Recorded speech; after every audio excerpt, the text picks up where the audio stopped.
이제 우리 이 시간 다 함께 자리에서 일어나셔서 오늘 우리에게 주시는 하나님의 말씀 함께 보겠습니다. 우리 미가서 마지막 말씀을 함께 볼 텐데요. 미가서 7장 14절부터 20절까지의 말씀 함께 보겠습니다. 미가서 7장 14절부터 20절 말씀 제가 읽겠습니다. 원하건대 주는 주의 지팡이로 주의 백성 곧 갈멜 속 삼림에 홀로 거주하는 주의 기업의 양떼를 먹이시되 그들을 옛날같이 바산과 길르앗에서 먹이시옵소서. 이르시되 내가 애굽 땅에서 나오던 날과 같이 내가 그들에게 이적을 보이리라 하셨느니라. 이르되 여러 나라가 보고 자기 세력을 부끄러워하여 손으로 그 입을 막을 것이요 귀는 막힐 것이며 그들이 뱀처럼 티끌을 핥으며 땅에 기는 벌레처럼 떨며 그 좁은 구멍에서 나와서 두려워하며 우리 하나님 여호와께로 돌아와서 주로 말미암아 두려워하리이다. 주와 같은 신이 어디 있으리이까? 주께서는 죄악과 그 기업의 남은 자의 허물을 사유하시며 인애를 기뻐하심으로 진노를 오래 품지 아니하시나이다. 다시 우리를 불쌍히 여기셔서 우리의 죄악을 발로 밟으시고 우리의 모든 죄를 깊은 바다에 던지시리이다. 주께서 옛적에 우리 조상들에게 맹세하신 대로 야곱에게 성취를 베푸시며 아브라함에게 인애를 더하시리이다. 아멘. 이는 오늘 우리에게 주시는 하나님의 말씀입니다. 자리에 앉아주시기 바랍니다. 오늘도 함께 예배하는 우리 모두에게 주님의 참된 평화가 충만하게 임하기를 간절히 소원합니다. 우리 미가서를 시작한 것이 불과 몇 주 전 같은데 벌써 미가서의 마지막 말씀을 함께 나누게 되었습니다. 오랜 시간 동안 그들의 죄악에서 돌아서지 않을 뿐만 아니라 더욱 악한 일을 행하면서 하나님의 공의를 굳게 하는 일이 일상이 되어버린 그 이스라엘을 향한 하나님의 진노의 말씀으로 시작된 이 미가서의 말씀은 이제 완전히 다른 이야기로 결말을 맺고 있습니다. 여러분은 미가서를 보면서 어떤 것을 느끼셨습니까? 우리 14주 동안 미가서의 말씀을 함께 나누었는데 그 말씀을 듣고 묵상하면서 여러분은 어떤 것을 여러분 마음속에 느끼셨습니까? 혹자는 요즘 세대가 너무 일상에 지치고 피곤하니까 그나마 주일이라도 좀 마음 편히 지내고 싶어 하는데 교회에 와서 이런 무겁고 혼나는 것 같은 메시지를 듣는 것이 달갑지 않을 수도 있다라는 그런 말씀을 하더라고요. 제가 그 말을 듣고 곰곰이 생각해 보니까 참 일리 있는 말이에요. 일주일 동안 일상 속에서 지치고 고난 몸을 이끌고 이렇게 예배에 나오셨을 텐데 주일까지 나와서 이 선지자의 심판의 메시지, 꾸중의 메시지, 이 신랄한 비판의 메시지를 듣는 것 참 마음이 어렵고 무거울 것입니다. 그렇지만 고통 없는 영광이 없듯이 고민과 회개 없이는 신앙의 성장을 이룰 수 없는 것이 사실입니다. 지난주에 제 딸 아이가 이 대학 레포트를 한번 봐달라고 보내왔습니다. 지금 이제 기말이라 한창 레포트를 제출할 시기인데 그래서 자기가 레포트를 썼는데 아빠 한번 봐주세요 라고 보내왔어요. 제가 학교 과제를 대신해 주는 일은 절대 없습니다. 저는 그런 거 절대 안 해요. 그냥 그건 아이가 할 일이죠. 다만 이 문장을 다듬거나 그 내용을 읽고 이렇게 했으면 좋겠다라는 조언을 해주기 때문에 종종 이 어렵게 느끼는 과제를 저에게 보내와서 한번 봐달라고 그런 부탁을 하고는 합니다. 그런데 제가 그 딸아이의 레포트 내용을 꼼꼼히 읽어보면서 정말 깊은 감명을 받았습니다. 내용이 이제 여러 가지 복잡한 내용인데 그 레포트에서 주장하는 내용이 뭐냐 하면은 사유하지 않는다면 사회는 건전하게 세워져 갈 수 없다는 거예요. 그러니까 고민하고 생각하고 또 어떻게 해야 할지를 그렇게 생각하지 않는다면, 사유하지 않는다면 이 사회가 온전한 방향으로 균형 잡힌 모습으로 세워져 갈 수 없다라는 그런 주장을 하고 있는 거예요. 요즘 젊은 세대들의 삶이 대학과 취업과 성공이라는 그런 카테고리에 갇혀서 생각하고 고민할 여유를 주지 않는 어려운 현실 가운데 있다고는 하지만 그럼에도 사유하고 끊임없이 도전하지 않는다면 사회적 모순을 결코 바로잡을 수 없다. 그렇게 그 레포트에 적혀 있더라고요. 물론 대학 1학년의 패기가 잔뜩 담겨있는 어설픈 그런 레포트였지만 그 안에서 주장하는 그 내용이 저에게 큰 감명을 주었습니다. 신앙은 정해진 틀을 따라서 반복되는 행위가 절대 아니라는 것을 여러분 기억하셔야 됩니다. 정해진 틀과 그 룰 안에서 반복되어지는 그러한 모습들이 신앙이 아니라는 거예요. 끊임없이 말씀을 묵상하고 때로 의심되는 것이 생기면 그것을 붙잡고 기도하면서 때로 목회자들에게 묻기도 하고 또 신앙 서적을 읽기도 하면서 깨달아지면서 믿어가는 그런 훈련이 반복될 때의 신앙은 성장하는 거지요. 아무 고민 없이 예배를 드리고 설교를 듣고 그 설교의 내용 중에 대부분 예화만 기억하신다 그러더라고요. 제가 그래서 가끔 예화를 사용하긴 하지만 예화를 사용 안 하려고 그래요. 가급적이면. 근데 이렇게 나와서 예배를 듣고 뭐 말씀을 듣고 뭐 헌금을 하고 뭐 새벽 예배도 하고 이런 반복적인 일상의 틀에 갇혀 있는 것이 신앙의 모습이 아니라는 말이에요. 늘 고민하고 말씀을 묵상하고 또 그렇게 고민하는 사람들은 이해 안 가는 부분들이 생기게 마련이에요. 여러분 신앙생활을 하면서 한 번도 내가 의심이 든 적이 없다. 신앙 좋은 것일 수도 있지만 제가 뭐 극단적으로 아니라고 말할 수 없지만 대부분의 경우는 그 신앙의 성장통을 겪지 않은 겁니다. 죄송하지만 진짜 그래요. 내가 신앙생활하면서 한 번도 나는 의심이 생긴 적이 없습니다. 둘 중 하나예요. 정말 신앙이 좋든가 아니면 한 번도 신앙이 성장통을 겪어본 적이 없는 사람. 한번 고민해 보세요. 그렇게 끊임없이 고민하고 질문하고 또 묻고 공부하고 묵상하고 기도하고 깨달아가는 게 신앙의 성장의 모습이라는 것이죠. 그리고 더 나아가서 깨달아진 것을 내 삶에 비춰보고 내가 깨닫고 이제 믿어졌다면 그것을 내 삶에 비춰보고 내 삶에 하나님의 뜻과 공의가 바로 세워지지 못한 부분들을 점검하고 그리고 하나씩 힘들지만 그 삶의 모습들을 바로 잡아 나갈 때 비로소 신앙은 성숙하는 것이지요. 여러분 이해 가십니까? 이런 과정이 없이 늘 반복되는 그런 제의적 행위들만 우리 삶에 가득하다면 그것은 신앙이 성장하고 있다라고 이야기할 수 없어요. 그것은 신앙생활이 아니라고도 할 수 있어요. 미가 선지자는 오랜 시간을 그런 신앙적 고민 없이 사유 없이 살아가던 하나님의 백성에게 경종을 울리는 말씀으로 이 미가서의 말씀을 시작했습니다. 정기적으로 소와 양으로 제사를 지내고 때가 되면 절기를 지키고 의무적으로 부과된 성전세를 바치고 조상 때로부터 내려온 그런 정결 율례 등 여러 가지 율법을 지키면서 내가 하나님을 향한 의무를 다했다라고 생각하던 그 신앙적 나태함과 교만함에 빠져있던 이스라엘 백성들에게 정말 하나님께서 당신의 백성들에게 원하는 것이 무엇인지를 강한 어조로 선포하고 있는 것이 미가서 말씀의 시작이었죠. 예전에 어떤 목사님께서 목사는 깨우는 사람이다 라는 말씀을 하신 적이 있어요.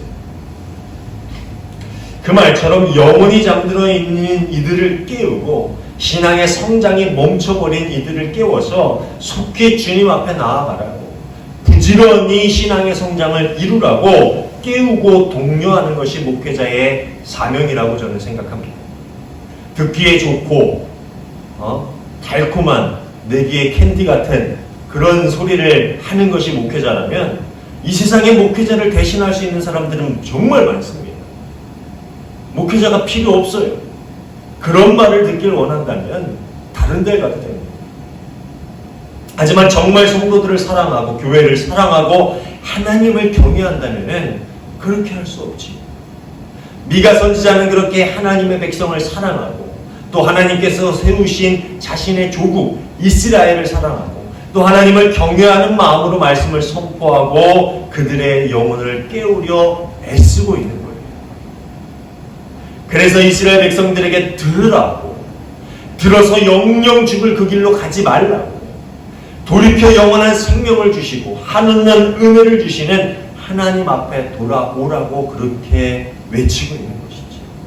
그들이 미워서 하는 짓 꼴보기 싫어서 그냥 다 심판당해서 없어져 버렸으면 좋겠어서 그런 분노와 증오의 마음으로 하는 게 아니에요. 이해가십니까, 여러분? 때론 그런 날카로운 메시지들이 우리 귀에 거스르고 또 우리의 마음을 상하게 한다 하더라도 우리는 하나님 말씀 앞에서 겸손히 귀를 기울여야 합니다. 그래야 우리의 영혼이 삽니다. 그래야 우리 신앙이 성장하는 것입니다. 지난주에 인용했던 이 바실리우스의 설교처럼 이 세상과 함께 단죄받지 않도록 우리는 하나님께서 가르쳐 주신 그 생명의 길로 나아가기 위해 부단히 우리 자신을 채찍질하고 또 연단시키며 그렇게 신앙의 성장을 이루어가야 하는 것이지요. 사랑하는 여러분, 진심으로 오래전 이스라엘을 향해 선포했던 이 미가 선지자의 말씀들, 우리 1장부터 7장까지 말씀을 보았는데 그 모든 말씀들이 오늘 우리 마음에 울려 퍼지는 그 하나님의 메시지가 됩니다. 우리의 영혼을 깨우는 그 소리가 되기를 간절히 소원합니다. 칼날 같은 그 말씀 속에 담겨있는 진정한 하나님의 사랑을 여러분 모두가 들을 수 있기를 간절히 바랍니다. 이스라엘을 향한 그 메시지가 지금 나에게 선포되는 말씀으로 받아들여지고 그 말씀으로 인해서 하나님의 뜻에서 멀어져 버린 내 삶의 모습들을 발견하고 그 말씀으로 인해서 그 모든 잘못들을 애통의 마음으로 회개하고 그 말씀으로 인해서 모든 삶의 방향을 완전하게 하나님께로 돌이킬 수 있는 저와 여러분 모두가 되시기를 주님의 이름으로 축원합니다. 그냥 여러 66권의 성경책 중 한 권의 말씀으로 끝나는 것이 아니라 오늘 나에게 들려주는 그 말씀으로 이 말씀들이 여러분 삶 가운데서 되살아날 수 있기를 주님의 이름으로 축원합니다. 오늘 우리가 함께 볼 미가서 마지막 말씀은 이 이스라엘을 구원하시고 다시금 회복시킬 그 하나님을 향한 미가 선지자의 신앙적 고백을 담고 있는 그 고백으로 시작을 하고 있습니다. 14절부터 17절까지의 말씀이 이 미가 선지자의 신앙적 고백 혹은 중보 기도의 그런 내용인데요. 이 14절부터 17절까지의 말씀은 아직 일어나지 않은 먼 미래의 일들을 이야기하며 신앙적 고백을 하고 있는 내용이에요. 그렇지만 그 모든 일들이 이미 하나님의 계획 가운데 있으며 결국 하나님이 이루어 주실 것이다 라는 그 믿음 위에서 하나님을 찬양하는 말씀이에요. 아직 일어나지 않았지만 그것은 반드시 일어날 것이다. 미래의 일들을 오늘 현실의 믿음 안에서 선포하는 그러한 신앙의 고백이라는 것이지요. 14절에 보면은요, 이 몇몇 지명이 언급되고 있는데요. 먼저 이 갈멜이라는 지명은요, 엘리야 선지자가 바알과 아세라 선지자를 처단한 곳으로 유명하지요. 그래서 저도 갈멜산을 한번 가봤는데 높은 산지에 있는 그런 산입니다. 그런데 여기서는 그 어떤 특정한 지명이라기보다는요, 이 기름진 땅이라는 의미를 가지고 있는 명사로 사용되고 있어요. 그러니까 갈멜 어떤 특정한 그 지명이 아니라 그냥 기름진 땅을 의미하는 단어예요. 그리고 바산은 이 팔레스타인 땅에서 목축을 하기에 가장 좋은 최고의 땅으로 손꼽히는 장소입니다. 그리고 길르앗 역시 목축업이 발달한 지역이지. 그러니까 이 14절에서 언급하는 이 세 지역을 통해서 이전의 평화롭고 풍요로운 시절의 삶으로 하나님께서 당신의 백성들을 다시금 회복시킬 것이라 라는 것을 신뢰하는 그 믿음을 표현하고 있는 거예요. 하나님께서 결국 그렇게 이전의 풍요로운 그렇게 평화로운 삶으로 우리 이스라엘 백성들을 다시금 회복시킬 것이다. 그것을 믿음 위에서 고백하고 있는 것이지요. 그리고 15절의 말씀을 보면은요, 그 옛날 애굽의 노예로 있었던 이스라엘을 그곳에서 건져내시고 광야에서 놀라운 일들을 보여주셨던 것처럼 이제 앞으로 있을 고난의 시간 가운데서 하나님의 백성인 이스라엘을 구원하실 것이다. 그것을 신뢰하면서 하나님께 간구하고 있는 내용이죠. 여기 보면은 우리 개역개정 성경은 마치 하나님이 말씀하신 것처럼 그렇게 얘기하죠. 근데 이 14절부터 17절은 사실 이 세 번역이나 공동 번역으로 보면은요, 이 선지자가 간구하고 있는 내용이에요. 혹은 간구하거나 이렇게 하실 것을 내가 믿는다라고 선포하고 있는 내용이에요.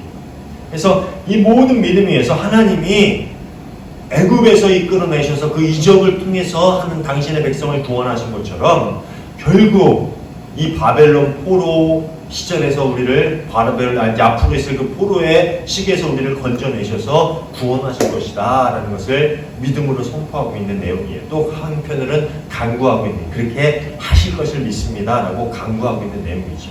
근데 실제로 하나님은 바벨론 포로에서 살아가는 당신의 백성을 정말 말도 안 되는 방법으로 구원하시죠. 우리가 에스라 느헤미야를 통해서 봤는데 정말 그게 말이 되는 방법입니까? 정말 말도 안 되는 방법으로 그 백성을 구원하셔서 다시금 하나님의 나라를 세워가시는 것을 우리가 볼 수가 있습니다.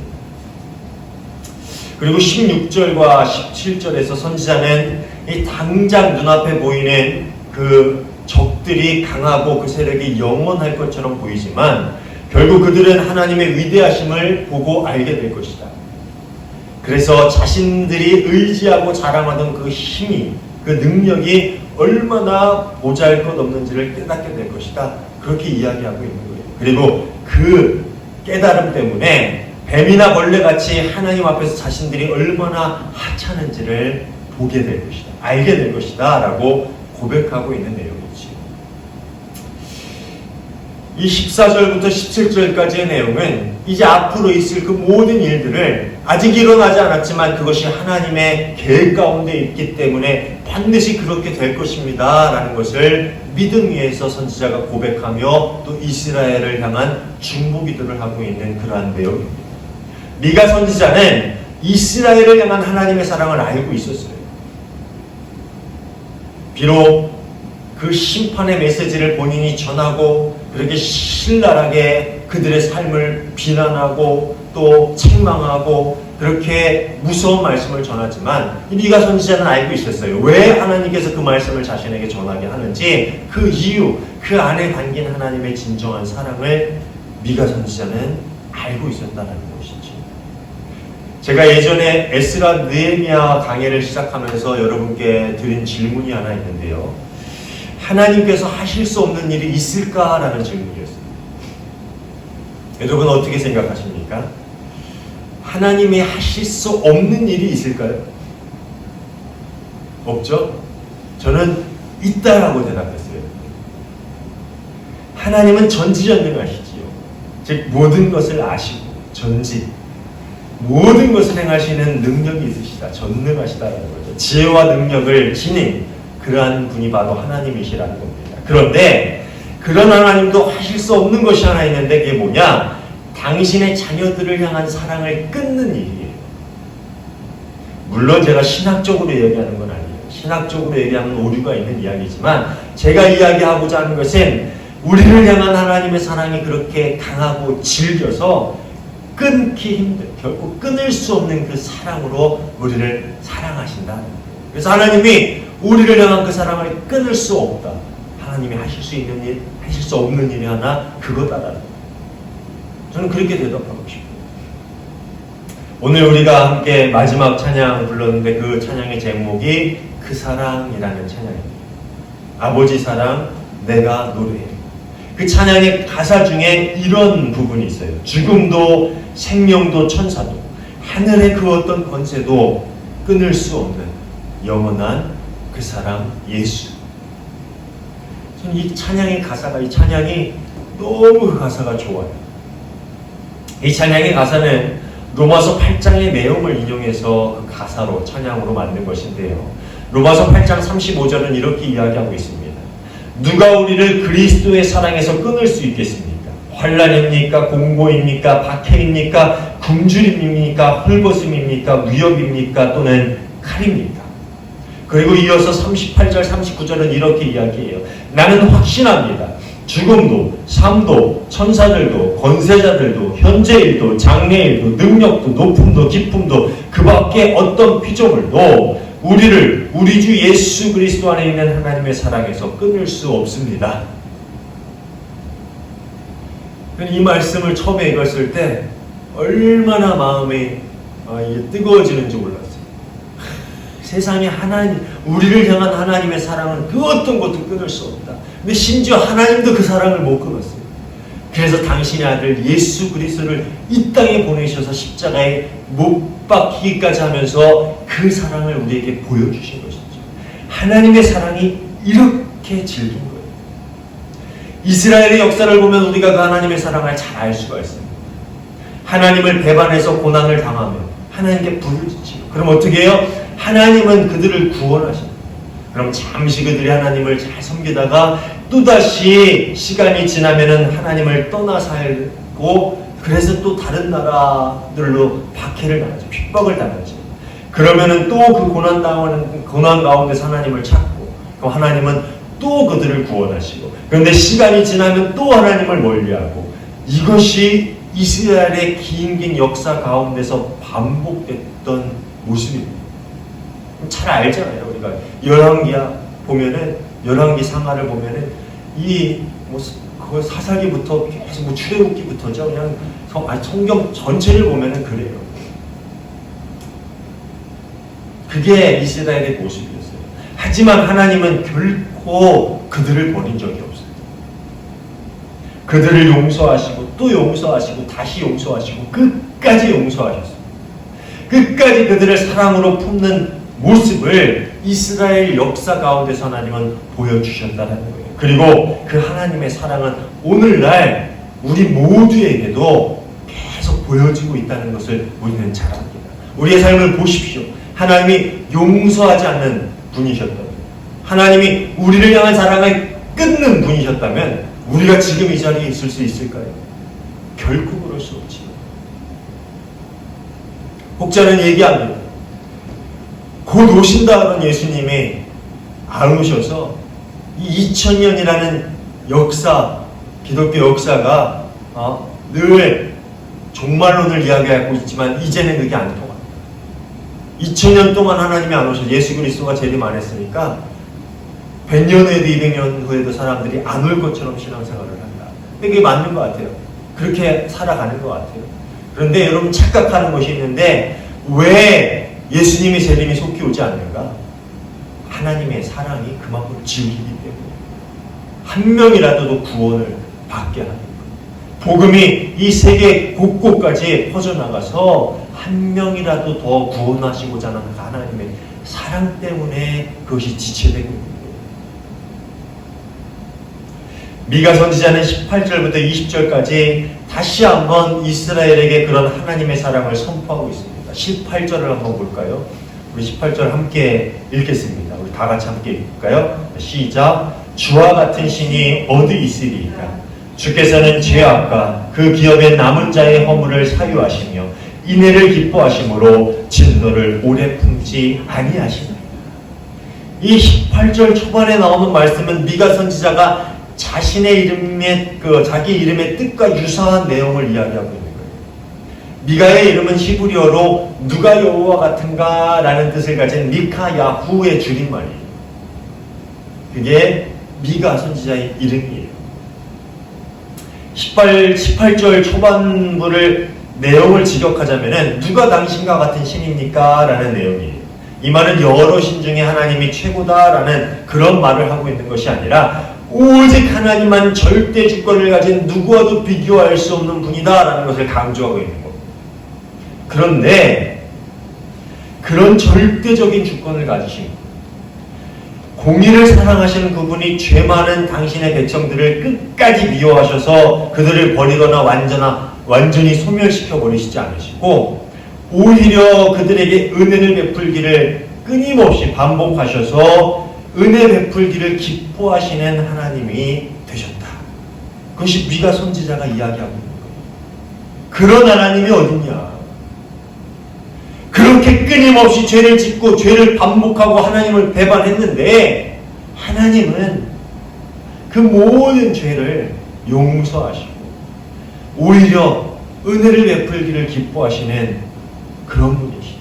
진노를 오래 품지 않고 당신의 자녀가 회개하고 돌이키면 금세 그 모든 죄들을 잊어버리시는 그런 분이 바로 하나님이시다. 그런 하나님이 세상에 어디 있느냐? 미가 선지자는 그렇게 이야기하고 있는 거예요. 19절에서 이야기하는 것처럼 이 우리의 죄를 바다에 던지셔서 다시는 기억도 하지 않으시는 거예요. 나중에 잘못하면 너 옛날에 이랬지 하면서 그 목록을 쫙 꺼내서 읽는 분이 아니라 한번 우리가 회개하고 용서를 받으면 그 죄는 저 바다 깊은 곳에 던져버려서 다시는 떠내지 않고 기억도 하지 않으시는 분이 바로 하나님이라는 거예요.